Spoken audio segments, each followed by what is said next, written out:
Niilismo é negação. Numa compreensão vulgar do termo, niilismo é uma forma de conduzir a vida sem ideais, sem valores superiores, livre de princípios transcendentes. O nihilista nega os valores de forma veemente, não os aceitando por maior credibilidade que desfrutem. O nihilista rotula os valores como inúteis, nega com a arrogância de um intelectual, tanto que é taxado por muitos como indigente moral.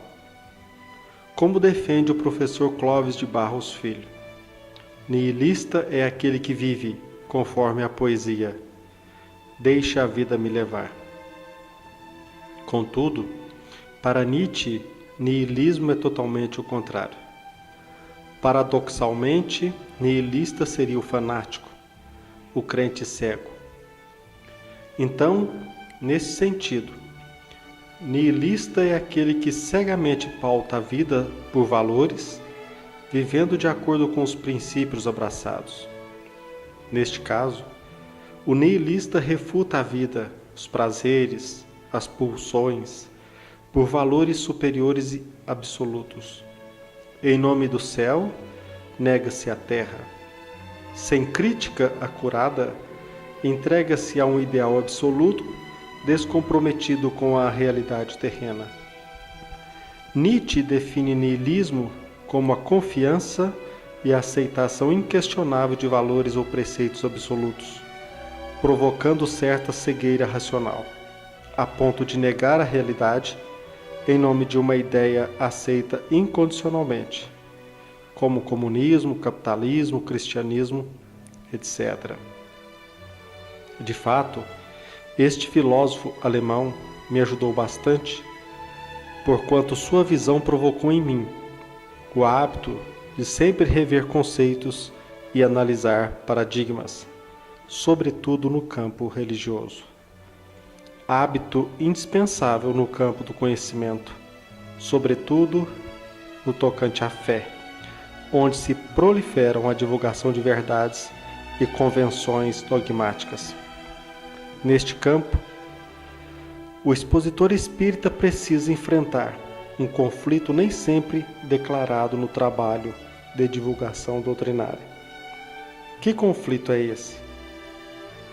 O conflito entre a negação irrestrita do espectador a duvidar da preleção e a negação da realidade vivenciada pelo expositor, que não questiona suas crenças, arrogando-se na postura de ter resposta para tudo. E pior, nesta postura, impõe suas convicções sem qualquer zelo filosófico. De um lado, a prisão intelectual do ouvinte, pela negação justificada ou liviana a qualquer valor ou princípio moral.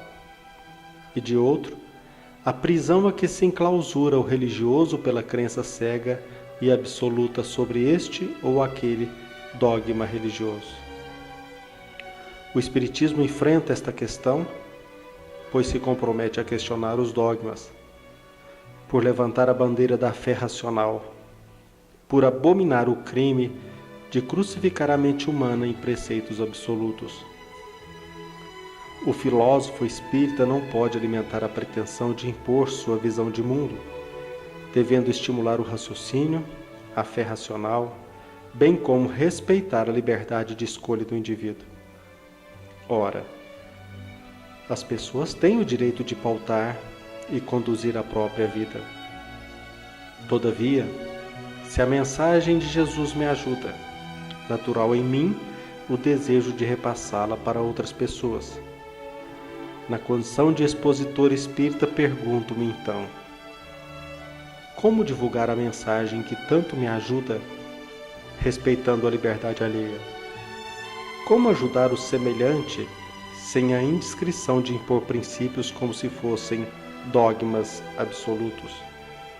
Como atrair a mente das pessoas sem a prepotência do dogmático? Por mais claro e lógico que se nos apresente um princípio de vida, como democratizá-lo sem agredir a liberdade alheia? Como estimular as pessoas a pensar de forma eficaz e respeitosa? Depois de muito pensar e refletir sobre o assunto, e sobretudo, analisar a vida, percebi a importância de se captar e apontar a atenção do ouvinte para as consequências práticas de sua negação absoluta. Sim, as pessoas têm o direito de duvidar dos conceitos, das reflexões, mas respeitoso esclarecer que é indispensável analisar a própria vida e verificar o fruto das escolhas. Como assim? Na vida prática, o que frequentemente testemunhamos? Quantas e quantas vezes o religioso não defende na tribuna o valor do desapego aos bens terrenos? Contudo, muitas pessoas não conferem a mínima atenção à exposição. Alguns, até mesmo com certa ironia, defendem o que se consegue sem dinheiro e continuam nesta postura mental sem procurar entender o alicerce do pensamento exposto. E quando o palestrante alerta para o perigo da prisão às aparências, ao culto do corpo, convidando-nos a valorizar a beleza interior? Certamente você já tem escutado o argumento picante: quem gosta de beleza interior é decorador. E quanto à necessária fidelidade na relação afetiva? Não raro, as religiões apontam para a necessidade da fidelidade na vida conjugal. E quase sempre ouve-se falar: besteira, mulher gosta é de dinheiro, ou mulher gosta é de homem viril, macho. Como instruir alguém sobre estas posturas equivocadas? Difícil, muito difícil mesmo, destruir esta visão de mundo, porquanto o indivíduo geralmente procura justificar racionalmente a permanência na ilusão. A proposta então é captar e apontar a atenção das pessoas para as consequências práticas de sua negação absoluta. Como assim? Demonstrar que a vida ensina. Infelizmente, nem todos percebem. Outros, quando descobrem a eficácia das prédicas religiosas, é quando estão em extrema dificuldade. Às vezes, as pessoas vão se lembrar de certos valores, princípios ou regras de moral na solidão de um quarto, no isolamento de uma cela, no abandono da família. Ao expositor cabe demonstrar, de forma objetiva, que certos valores são inquestionáveis e que o niilismo seja uma fuga da responsabilidade. A vida demonstra que o dinheiro não compra tudo, que com o dinheiro poderá pagar um quarto particular num hospital renomado, mas não conseguirá comprar o desejo de comer, nem vencer o medo da morte, nem comprar o prazer de viver. A enfermidade se mostra, neste caso, mais eficaz do que a cela de uma prisão. O quarto está aberto, mas fugir para onde, se o dinheiro não pode comprar tudo? A vida, sem dúvida, ensina o verdadeiro sentido da palavra família, quando a esposa e os filhos abandonados não o relegarem ao abandono, como fez a mulher de corpo escultural, já não tão bela, mas perspicaz no intuito vampiresco em abusar da riqueza material que relegastes. A vida comprovará um dia que a virilidade é vencida pelo tempo, quando então O indivíduo assistirá nos braços de um adolescente viril a mulher sedenta de prazer que você outrora conquistou em detrimento da esposa fiel. Por conseguinte, as pessoas têm sim o direito de duvidar dos conceitos, das reflexões, mas deveriam analisar a própria vida, a vida do semelhante, e verificar o fruto das escolhas.